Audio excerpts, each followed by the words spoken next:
घन घन युद्ध पर मुंड नुआई पाकिस्तान। भारत और पाकिस्तान मध्य थमिला युद्ध परिस्थिति। अस्त्र विरति पई सहमति होइछंती भारत पाकिस्तान। दुई देश पक्षरु जल स्थल और आकाश पथरे आक्रमण न करबाकू सहमति होइछंती।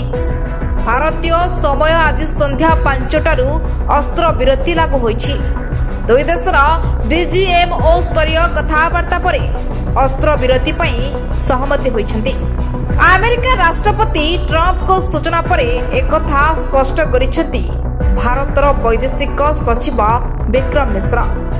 वैदेशिक सचिवଙ୍କ सूचना मुताबक आज अपराह्न 3:35 रे डीजीएमओ स्तरीय कथबार्ता होइतिला। एथिरे दुई देश तुरंत अस्त्र विरति पई राजी होइछंती।